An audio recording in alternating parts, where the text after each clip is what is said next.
3 suns hung low over the crystal towers of Drannith, casting long shadows across the imperial palace. Inside the eastern wing, Governess Myrel checked the study chamber for the 4th time that hour. Empty. The cushioned learning platforms sat undisturbed, and the holographic displays remained dark. She pressed her clawed hand against the communication panel, trying to keep her voice steady. "Security Chief Brandt, the young royals are not in their quarters. They are not in the study hall. They are not in the meditation gardens." The response came quickly, sharp with concern. "When did you last see them?" 2 hours ago. After the morning protocol session. Myrel's throat tightened. In her 30 years of service to the imperial family, nothing like this had ever happened. They said they needed to use the washing facilities. I waited outside. When I entered to check, all 3 were gone. Within minutes, the palace transformed into controlled chaos. Guards swept through every corridor, every garden, every storage room. Emperor Talreth received the news while reviewing trade agreements in the Grand Hall.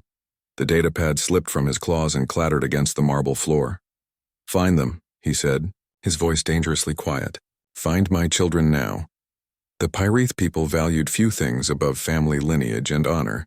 For the royal heirs to vanish from the most secure building on the planet meant either a massive security failure or something far worse. Within the hour, news spread beyond the palace walls. By evening, the entire capital knew that Prince Daleth, Princess Seraphine, and Prince Karan had disappeared. Political rivals moved quickly. Lord Vash of the Northern Territories called an emergency council session, his voice filled with false sympathy. Perhaps the Emperor's focus on tradition has made him blind to modern threats. Perhaps younger leadership would better protect our future. Emperor Talreth ignored the veiled challenge. He stood in the security command center, watching dozens of screens showing search teams combing through the palace grounds. His mate, Empress Kareth, stood beside him, her wings held tight against her back in worry. "They were restless this morning," she said quietly. Daleth kept asking when he could see how the transport ships actually work. Not the diagrams in his lessons. The real machinery. "Children must learn patience and protocol before practical matters," Talreth replied, but his voice lacked conviction. He remembered his own youth, sitting through endless lessons while longing to fly free through the mountain ranges. Security Chief Brandt approached with a datapad. "Your Majesty, we have searched every section of the palace and the surrounding grounds. No sign of forced entry, no indication of struggle. The children simply vanished from the eastern washing facility, which has only one entrance." "Then they did not vanish," the Emperor said. "They left. Show me the security footage." The recordings revealed something unexpected. The 3 young royals had indeed entered the washing facility, but a maintenance duct in the ceiling showed signs of recent use. Small claw marks on the metal rim, fresh scratches on the ventilation grate. "They climbed," Brandt said with disbelief. The royal heirs crawled through the maintenance system. Following the duct path on the palace schematics led them to an exterior vent on the western wall. Beyond that, the sprawling city stretched for miles in every direction. 3 children, even royal ones, could be anywhere among millions of citizens and visitors. The Emperor ordered a full city search, but he made a difficult decision. "Do not announce their identities publicly. Say only that 3 young Pyrith are missing. I will not have my children become targets for those who would harm them to strike at me." Search teams spread throughout Drannith. They checked parks, markets, entertainment districts, and transport hubs. Thousands of citizens were questioned. Security footage from hundreds of cameras was reviewed. The night stretched long and sleepless for everyone in the palace. Governess Myrel sat in her quarters, replaying the morning in her mind. The children had been particularly difficult during protocol lessons. Young Seraphine had asked why they needed to memorize 17 different formal greetings, when everyone just wanted to say hello. Corin had fallen asleep twice during the lecture on proper wing positioning during state dinners. And Daleth, the eldest and usually the most composed, had asked a question that now seemed important. "Governess, the workers who fix the palace systems, do they learn from books like us?" "They learn through apprenticeship," Myrel had answered. "Through doing the work with their hands." That sounds more interesting than memorizing which fork to use. She had scolded him for that comment. Now she wondered if she should have listened instead. The second day of searching brought no results. The third day began with increasing desperation. Political opponents grew bolder in their criticism. Some nobles whispered that the emperor had failed in his most basic duty as a father. Others suggested the children had been taken off-world by enemies. Emperor Talrith stood before the viewing window in his private chambers, looking out over the city. Somewhere among those towers and districts, his children were either in danger or hiding. Both possibilities filled him with fear and frustration. "They are intelligent children," Empress Kareth said, joining him at the window. "If they left by choice, they left for a reason. What reason would make them risk everything?" "To escape their lessons," the emperor said bitterly. "To avoid the responsibilities of their birth. Or to find something those lessons were not giving them." Before he could respond, Security Chief Brandt entered quickly. "Your Majesty, we have a report from Sector 9. A supply vendor claims he saw 3 young Pirith in the industrial district 3 days ago. He thought they were workers' children, but the description matches the heirs." Sector 9. The manufacturing and repair district where the lower classes worked, where alien species operated workshops and factories, where no royal child should ever have reason to go. The Emperor's wings spread slightly. "Assemble a team.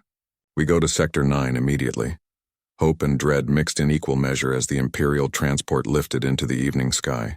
After 3 days of searching, they finally had a lead. Now they just had to hope they were not too late.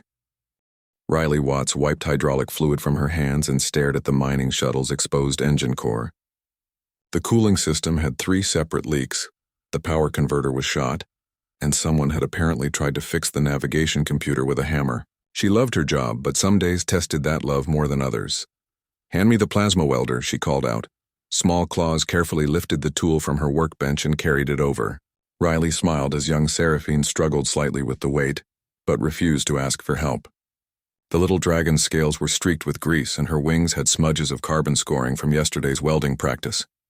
"Is it broken badly?" Daleth asked from inside the engine compartment, where he was tracing coolant lines with careful attention.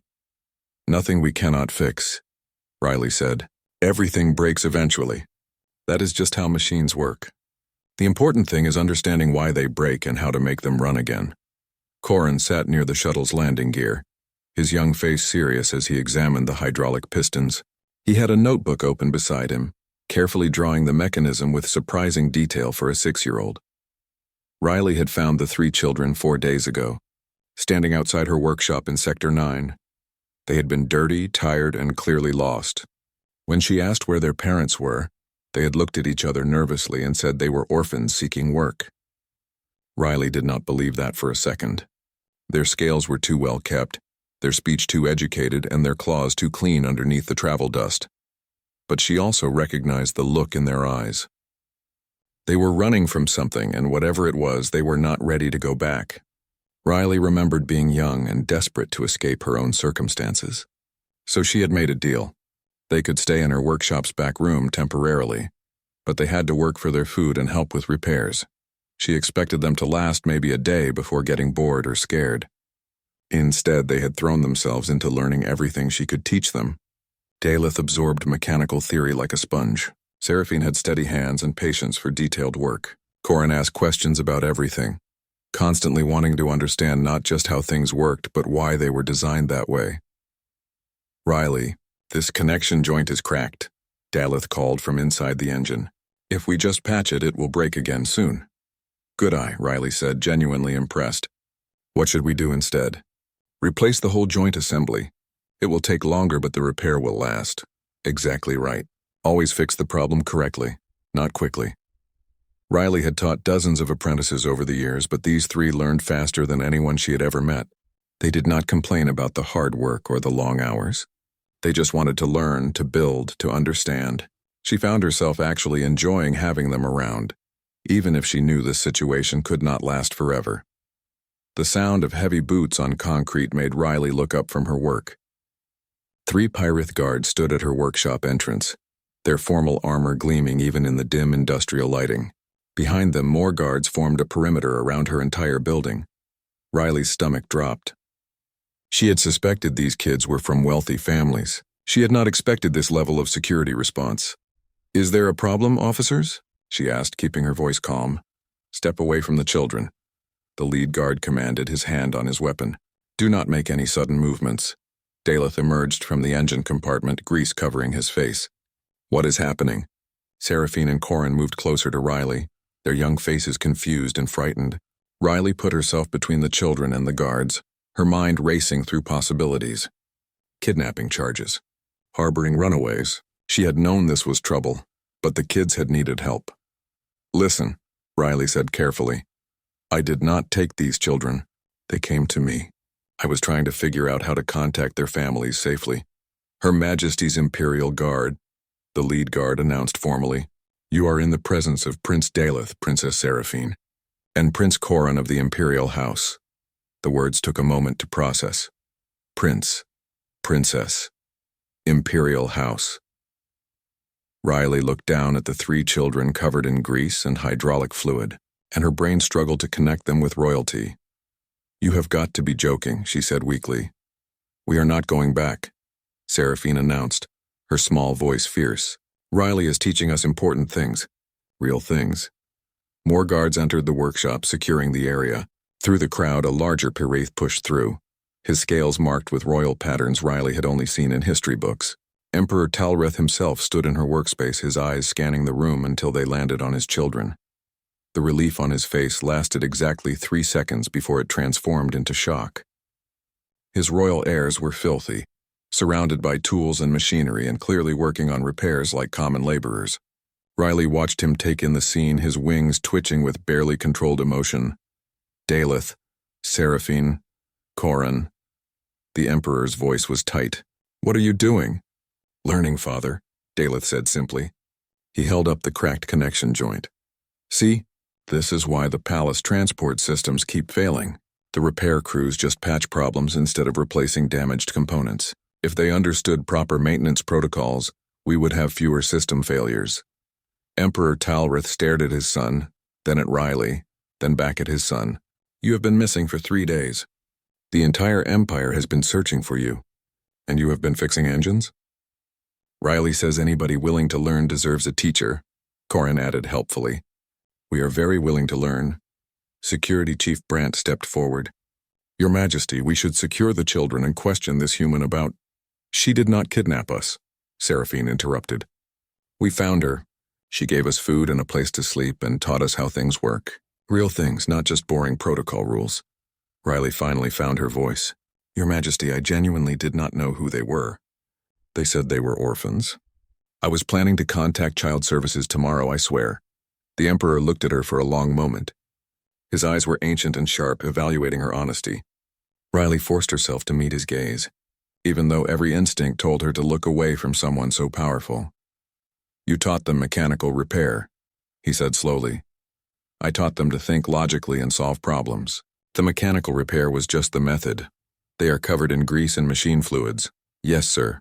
That happens when you actually do the work instead of just reading about it. Something flickered in the Emperor's expression, not quite a smile, but something close. He looked back at his children, who stood together with stubborn determination on their young faces. We will discuss this at the palace, he said finally. All of us. Riley's heart sank. She was absolutely going to prison. The Imperial Palace interrogation chamber was nothing like the dark dungeon Riley had imagined. Soft lighting, comfortable chairs, and walls decorated with peaceful landscape art. Somehow that made it worse. They were being polite while deciding her punishment. Security Chief Brant sat across from her, a datapad recording everything. 2 guards stood by the door. Through the window, Riley could see the city lights of Draneth spreading across the valley below, beautiful and completely out of reach.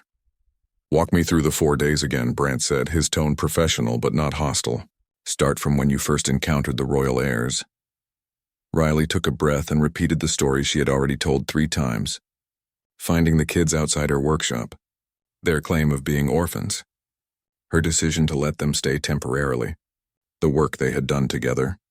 She left nothing out, knowing that lies would only make things worse. You never suspected they were royal? Brant asked. I suspected they were from a wealthy family, Riley admitted. The way they spoke, their manners when they forgot to hide them. But royal? No, that never crossed my mind. Why did you not contact authorities immediately? Riley met his eyes.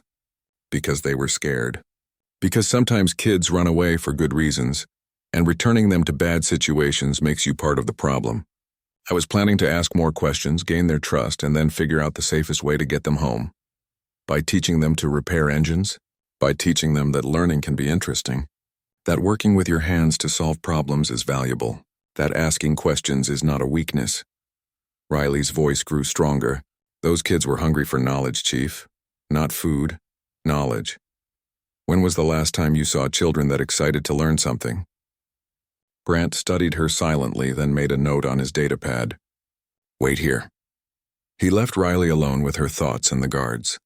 Through the wall, she could hear raised voices from the council chamber next door. She could not make out words, but the tone was clear. People were very angry about something. An hour passed, then 2. Riley dozed off in the comfortable chair, exhausted from stress and lack of sleep. She woke when the door opened and Emperor Talrith himself entered. The guards saluted and left, closing the door behind them. Riley stood quickly, trying to remember if humans were supposed to bow or kneel or something. The Emperor waved a clawed hand dismissively.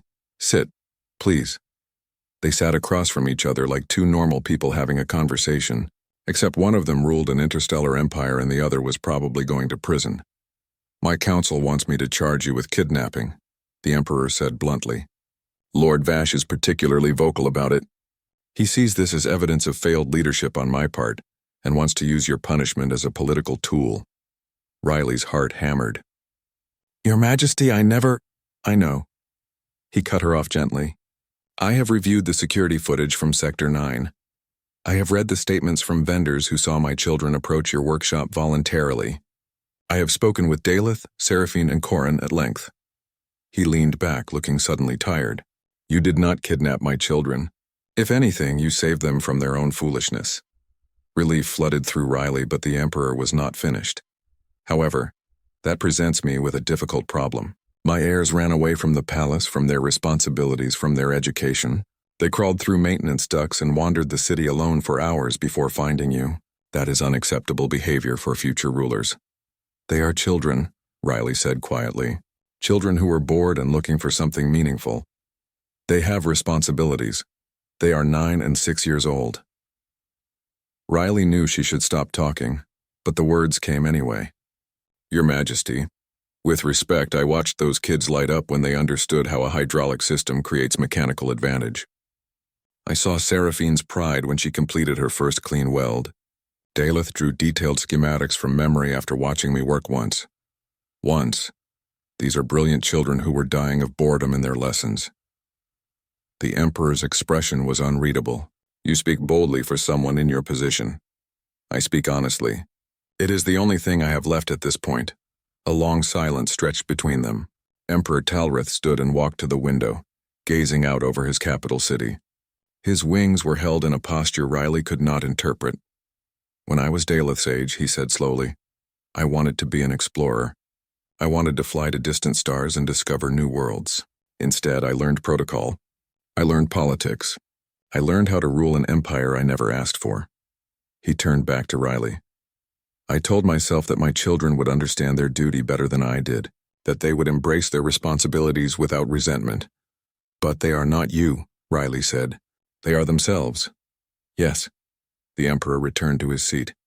My children described the 4 days with you in detail. They explained the cooling system failures in the palace transport network and proposed solutions I have not heard from my own engineers. They demonstrated problem-solving skills that surprised their tutors. And most importantly, they showed passion for learning that I have not seen in them before. Riley waited, unsure where this was going. Tell me about your teaching methods, the Emperor said. How did you make maintenance work interesting to royal children? I did not try to make it interesting. I just let them be curious. When they asked questions, I answered honestly. When they wanted to try something, I let them try and fail and try again. I treated them like intelligent people capable of understanding complex ideas, not like fragile decorations that might break. You respected them. I respected their desire to learn. Yes. The Emperor nodded slowly, something shifting in his expression. Riley Watts, I am going to make you an offer. You may refuse, and if you do, you will be released with no charges and compensation for your time. But if you accept, it will change your life considerably. Riley's breath caught. What kind of offer? My children need a different kind of education. One that combines practical knowledge with theoretical understanding. One that teaches them to think creatively and solve real problems. The Emperor's eyes were intense. I want you to tutor them. 2 days each week you would teach them mechanical engineering, problem solving, and whatever else you think valuable. You would be paid well and given quarters in the palace if you wish, or you may continue living in Sector 9. Riley stared at him. You want me to teach the royal heirs? I want you to teach my children what their traditional tutors cannot. How to work with their hands, how to take things apart and put them back together, how to not be afraid of getting dirty while learning. He leaned forward. My council will hate this. The nobles will gossip. But my children learned more in 4 days with you than in months of standard education. That is worth any political cost. Your Majesty, I am just a mechanic. I do not have formal teaching credentials. I do not know anything about royal protocol or, you know how to make children excited about learning. That is the only credential that matters. The Emperor stood, extending his clawed hand in a human gesture of agreement. Will you accept? Riley looked at that offered hand, her mind spinning. This was insane. This would put her in the center of political drama she could not begin to understand. This would make her a target for every noble who opposed the Emperor's decision. But she thought about 3 brilliant children covered in grease and hydraulic fluid, their eyes bright with accomplishment. She thought about Daleth's careful analysis, Seraphine's steady hands, Corin's endless questions. She thought about how rarely anyone got the chance to actually make a difference in young lives. Riley stood and shook the Emperor's hand. I accept, but I have one condition. The Emperor raised an eyebrow. Go on. When I teach them, there are no guards hovering, no observers taking notes, no interruptions for protocol lessons. In my workshop or wherever we work, they are just students and I am just a teacher. Otherwise, this will not work. Emperor Talreth smiled, the first genuine smile Riley had seen from him. Agreed. Welcome to the Imperial household, Teacher Riley. She was definitely not going to prison. Somehow that seemed even more terrifying. The first official teaching session did not go smoothly. Riley arrived at the palace education wing carrying her tool bag and a box of spare parts, only to find Governess Myril blocking the entrance to the royal study chamber. The older Pyreth's scales were rigid with disapproval. The young royals have mathematics instruction at this hour, Myril said firmly. Your sessions are scheduled for afterward. The Emperor said I could have them for 4 hours every session, Riley replied, keeping her voice polite but firm. That was our agreement. Agreements can be adjusted for practical necessity. The heirs cannot fall behind in their traditional studies simply because you wish to play with tools. Behind Myril, Riley could see Daleth, Seraphine, and Corin sitting at their desks, looking miserable as a tutor droned on about equations. When Daleth caught Riley's eye, his expression brightened with hope. Riley took a breath and stepped around Governess Myril. The older Pyreth gasped at the breach of protocol, but Riley was already inside the study chamber, setting her tool bag on a desk with a solid thunk that interrupted the mathematics lesson. Time for practical sciences, Riley announced. Let us go, the traditional tutor sputtered in outrage. Myril began calling for security, but the 3 royal heirs were already grabbing their notebooks and rushing toward Riley with undisguised relief. By the time guards arrived, Riley and the children were already walking down the corridor toward the palace maintenance levels. You're going to get in trouble, Seraphine said, but she was smiling. Probably, Riley agreed, but the Emperor gave me authority over your practical education and I am using it. Besides, you were learning equations without understanding what they are actually for. That is backwards. She led them to the Palace Environmental Control Center, where massive systems regulated temperature, air quality, and water distribution for the entire complex. A maintenance supervisor named Garrett looked up in surprise as they entered. Riley, what are you doing here with... He saw the royal heirs and his eyes widened. Is this official? Very official. These are my students and they need to understand why mathematics matters. Riley pulled out 3 data pads and handed them over. This is the environmental system for the Eastern Residential Wing. 200 rooms, varying occupancy throughout the day. Your job is to calculate the optimal air circulation rates to maintain comfort while minimizing energy waste. Daleth stared at the specifications. This is the same type of equation we were just studying. Exactly. But now it is not just numbers on a page. Get it wrong and 200 people are either too hot or too cold. Get it right and you save enough energy to power another section of the palace. Riley gestured to the massive air processing units. Mathematics is not about memorizing formulas. It is about solving real problems. The three heirs dove into the problem with focus Riley had never seen in traditional students. They asked Garrett questions about system capacity and peak usage times. They argued with each other about calculation methods. When Corin made an error, Seraphine caught it and explained the mistake without making her brother feel stupid. 2 hours later, they had a working solution. Garrett reviewed their calculations and nodded with approval. This would actually work. Might even be more efficient than our current settings. The pride on the children's faces was worth every bit of trouble Riley knew was coming. And trouble did come. That evening, Riley was summoned to a council meeting where Lord Vash and several other nobles formally complained about her teaching methods. She disrupted schedules. She ignored established protocols. She taught the royal air skills beneath their station. The princess was adjusting air circulation controls, Lord Vash said with distaste. Manual labor that common technicians should handle. The princess was applying advanced mathematics to optimize environmental systems, Riley corrected. That is not manual labor. That is engineering. It is inappropriate. It is practical. Riley stood her ground, very aware that she was arguing with people who could destroy her career with a word. Your Majesty, you asked me to teach your children problem-solving and creative thinking. I cannot do that with just theory. They need to apply knowledge to real situations. Emperor Talreth listened to the arguments from both sides, his expression neutral. Finally, he raised a hand for silence. Teacher Riley's methods are unconventional. This is why I hired her. The sessions will continue as agreed. He fixed Lord Vash with a sharp look. My children's education is not subject to council approval. Victory felt hollow as Riley left the council chamber. She had won this battle, but she could feel the hostility from the nobles. They saw her as a threat to tradition, an outsider corrupting the royal heirs with common knowledge. The weeks that followed established a pattern. Riley taught twice a week, focusing each lesson on practical applications of the theories the heirs learned in their traditional studies.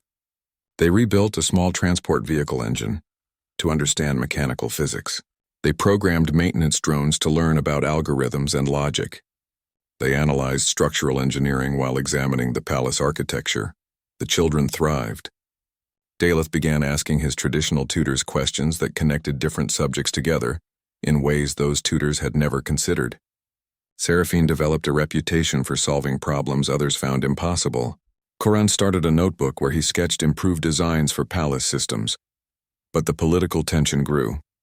Some nobles began sending their own children to other academies, refusing to let them be taught alongside the royal heirs who were learning common trades. Gossip spread that the emperor was weakening his children by letting them work with their hands.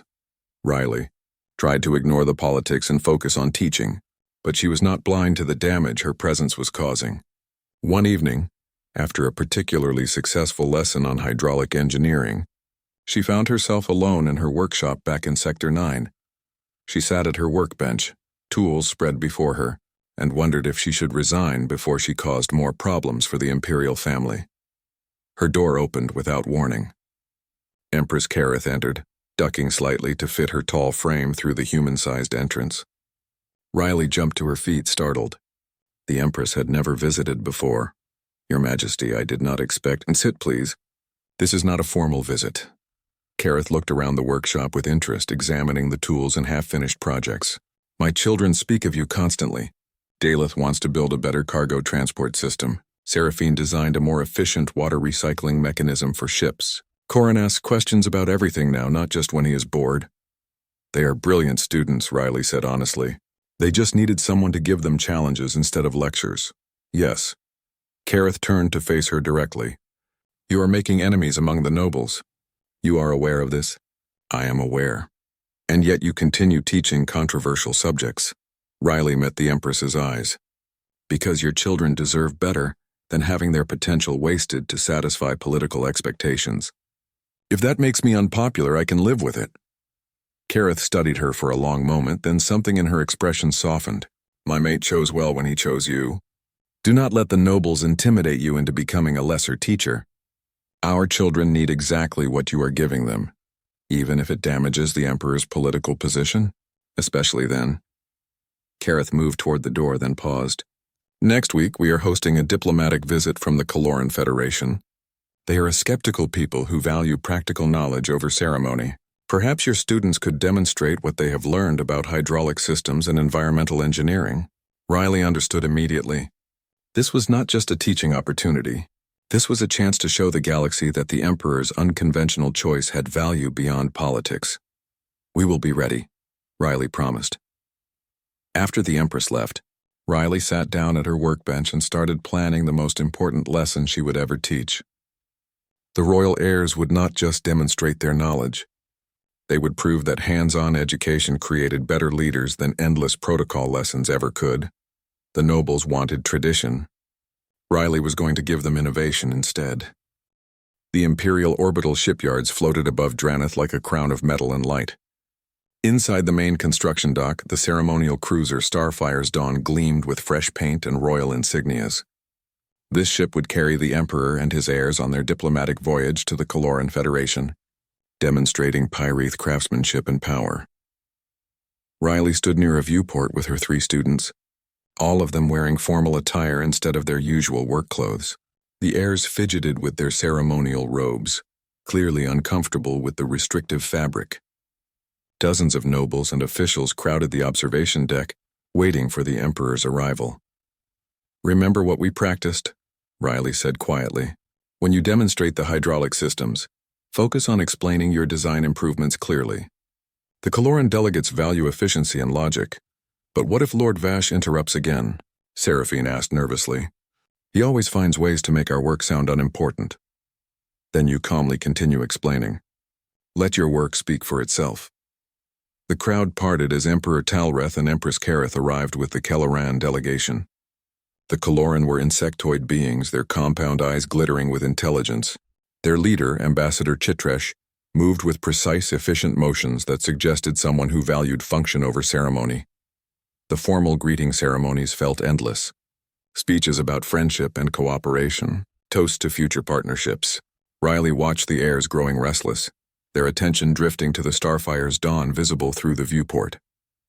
That ship represented months of work, and they were proud of their small contributions to its systems. Finally, the Emperor gestured toward his children. "Ambassador Chitresh, my heirs have prepared a presentation on some of the ship's technical innovations. If you would honor us by observing." The Kaloran delegation clicked their mandibles in what Riley had learned meant interest. They followed the royal party toward the docking umbilical that connected to the Starfire's Dawn.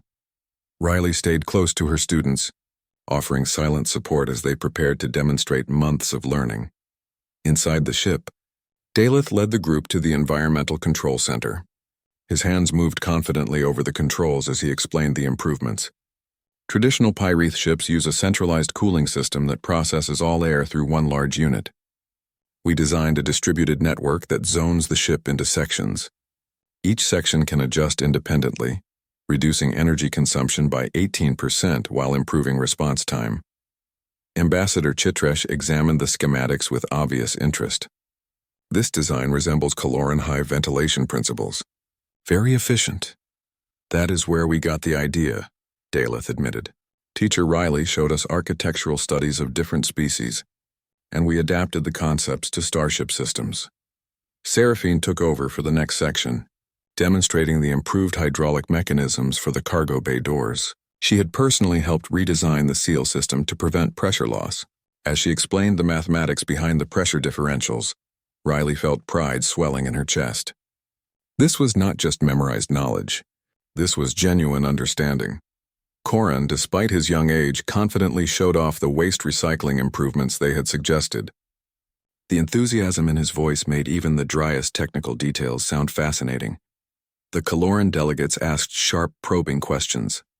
The heirs answered without hesitation, showing depth of knowledge that impressed everyone present. Even Lord Vash, who had been skeptical, seemed grudgingly surprised. Then Ambassador Chitresh asked a question that changed everything. This distributed environmental system, can it isolate individual sections if one experiences failure? Daleth hesitated. The design includes isolation protocols, but we have not tested them under full operational stress. Would you demonstrate? The ship's chief engineer, a grizzled pirate named Voran, stepped forward quickly. Ambassador, we should not risk the caloran value thorough testing, Emperor Talreth said diplomatically. A controlled demonstration would be acceptable. Voran looked unhappy but gave orders to his crew. They would simulate a coolant leak in Section 3 and see if the isolation protocols worked properly. Riley felt nervous tension building. This was not part of the plan. The test began smoothly. Section 3's environmental controls detected the simulated leak and automatically isolated that zone. Air circulation rerouted through backup channels. Everyone relaxed as the system performed exactly as designed. Then alarms started blaring. The isolation protocols worked too well.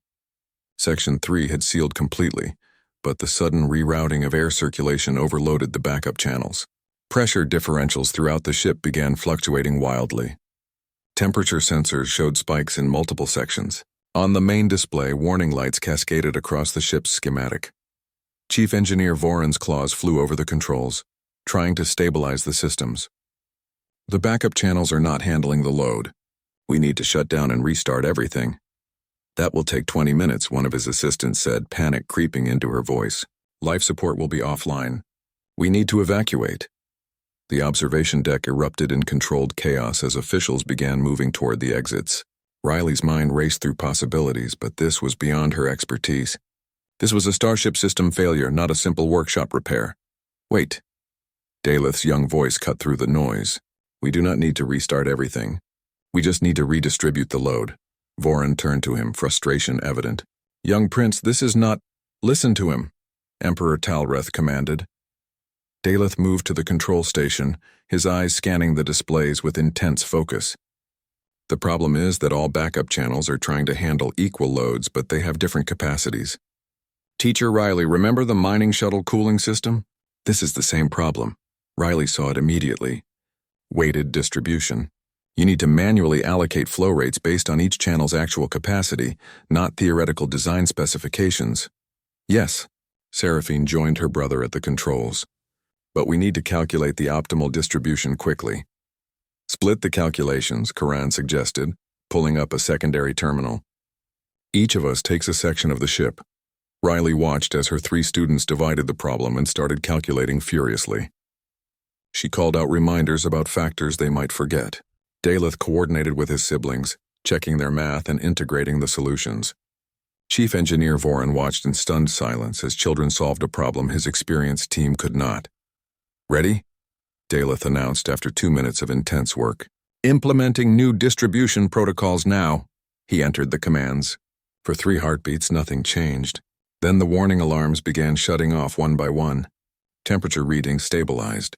Pressure differentials smoothed out across the entire ship. The Starfire's dawn hummed with renewed stability. The silence in the control room was profound. Then Ambassador Chitresh began clicking his mandibles rapidly, which Riley recognized as caloran applause.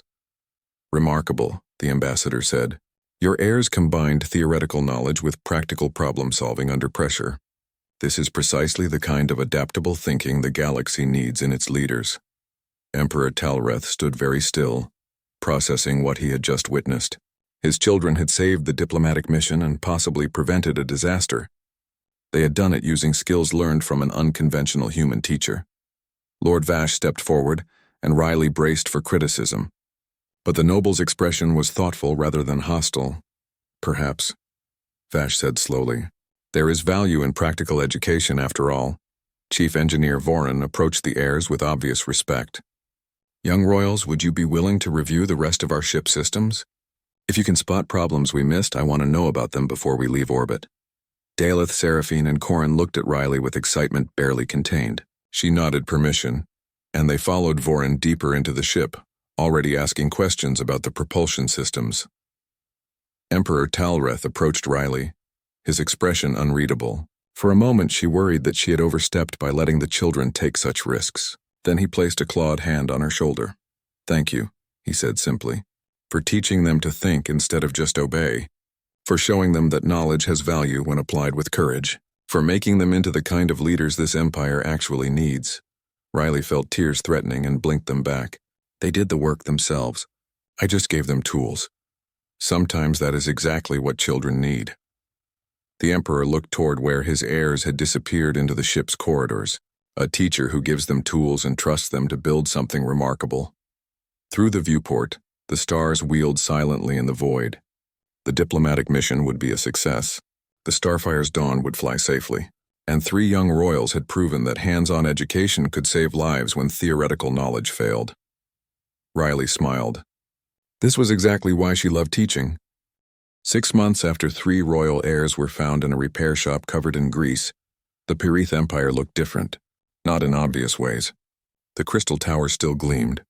The imperial palace still stood as a monument to tradition. But something fundamental had shifted beneath the surface. Riley stood in what had once been an abandoned warehouse in Sector 9. Now it held rows of workbenches, tool storage systems, and learning stations for dozens of students. The Academy of Practical Sciences had started as an experiment. The Emperor had given Riley funding and authority to create an institution that combined traditional education with hands-on learning. Teacher Riley, "My servo motor is not responding correctly," called out a young Pirith noble from House Kelthron. 2 months ago, his parents would never have allowed him near a workshop. Now he was elbow-deep in a drone repair project, working alongside a human apprentice and a Caloran exchange student. Riley moved between workstations, offering guidance without giving direct answers. Teach them to think, not just to follow instructions. That had been her philosophy in the workshop, and it worked even better with more students. Daleth, now 10 years old, served as an unofficial assistant teacher. He moved with confidence that came from genuine knowledge rather than royal privilege. When a younger student struggled with understanding gear ratios, he grabbed a handful of mechanical components and built a demonstration on the spot. "See how the smaller gear has to turn more times to move the larger gear once?" Daleth explained patiently. "That is mechanical advantage. You trade speed for power." Seraphine worked at an advanced station, her focus absolute as she programmed a navigation computer. She had discovered a talent for software systems that surprised everyone, including herself. 3 other students watched her work. Asking questions she answered without looking up from her screen. Corin, still only 6, had become the Academy's most persistent question asker. He followed the maintenance staff around constantly, wanting to understand everything from power distribution to waste processing. Riley had learned to never dismiss his questions, no matter how simple they seemed. Often they revealed gaps in understanding that older students had never thought to address. The doors opened, and Empress Kareth entered, accompanied by Ambassador Chitresh and several Caloran officials. This was their 3rd visit to the Academy. The Caloran had been so impressed by the heirs' training that they wanted to establish a similar institution on their home world. "Ambassador, welcome back," Riley said, wiping coolant from her hands. "The students are working on autonomous navigation systems today." Chitresh clicked his mandibles appreciatively as he observed the busy workshop. "Your teaching methods continue to produce remarkable results. The Caloran Council has approved funding for our academy. We would like to send several instructors here to learn your curriculum." "We would be honored to host them," Riley said. "Though I should warn you, our curriculum changes constantly. We design lessons around whatever problems need solving. That flexibility is precisely what we wish to learn. More success, more recognition." The Academy had gone from controversial experiment to respected institution faster than Riley had dreamed possible. Noble families throughout the Empire now competed to enroll their children. Other species requested permission to send students. The waiting list stretched for months, but success came with complications. That evening, Riley sat in her small office reviewing enrollment applications when Emperor Talrith arrived unannounced. He looked tired, and Riley gestured to a chair without ceremony. Their relationship had moved beyond formal protocols months ago. "The Council wants to make the Academy an official imperial institution," he said without preamble. "Full government funding, formal curriculum standards, oversight committees." Riley felt her stomach tighten.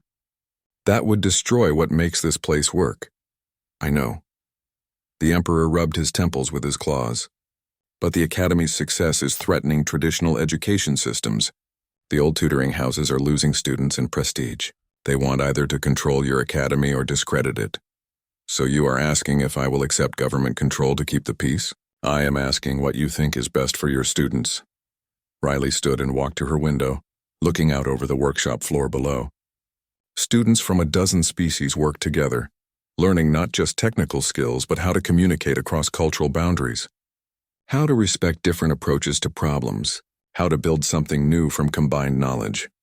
If we accept government oversight, they will impose standardized testing, Riley said slowly.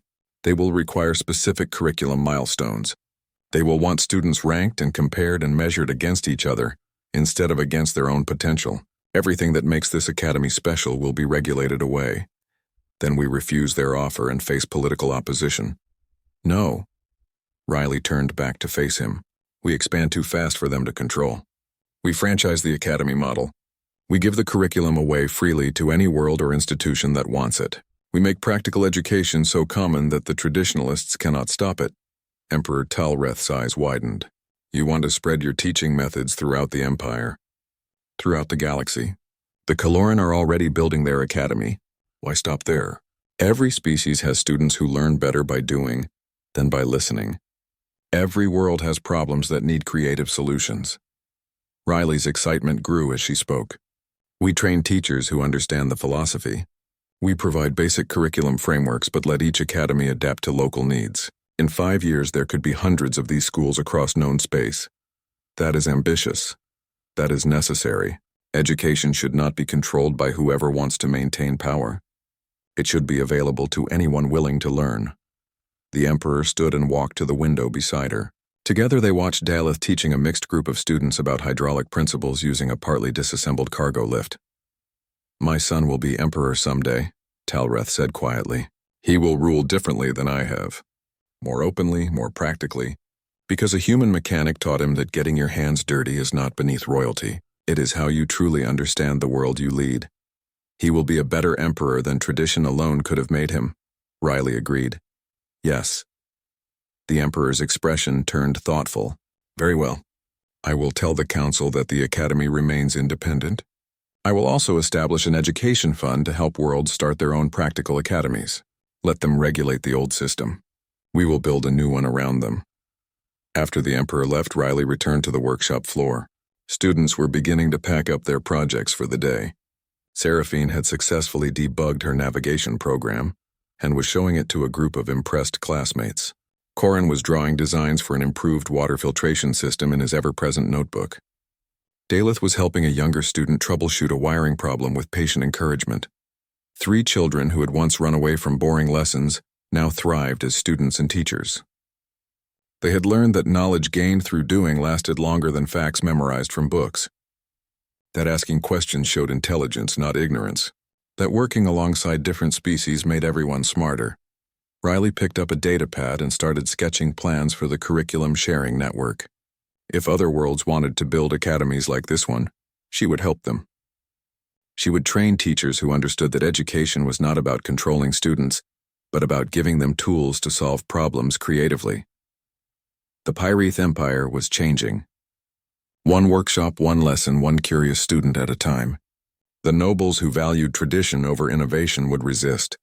But the next generation was learning something the old guard had forgotten. That the best way to lead was first to learn. That the best way to learn was to roll up your sleeves and build something. And that getting grease under your claws while fixing an engine taught you more about problem-solving than 1,000 protocol lessons ever. Could 3 young royals had discovered this truth in a rundown repair shop in Sector 9. Now they would carry that truth forward, creating a future where practical knowledge and theoretical wisdom worked together, where species learned from each other instead of competing, where education freed minds instead of constraining them. Riley smiled as she watched her students leave for the evening, already discussing their projects and planning improvements.